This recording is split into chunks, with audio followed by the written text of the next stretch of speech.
Sorry po. 3, 2, 1. Dali.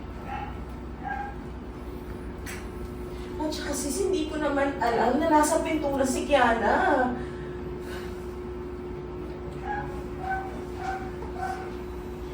My God, Sandra.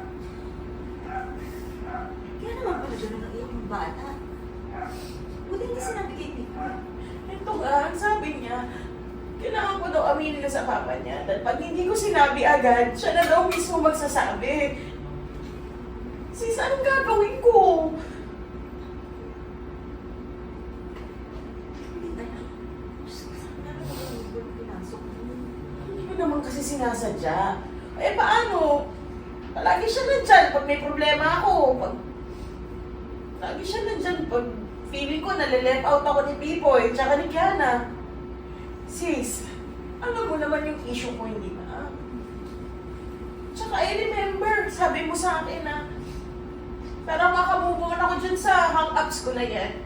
Kailangan ko naman unahin yung sarili ko. Alagaan. Ang sabi ko, alagaan mo ang sarili mo. Hindi ko sinabi magpaalaga ka sa iba. Tama.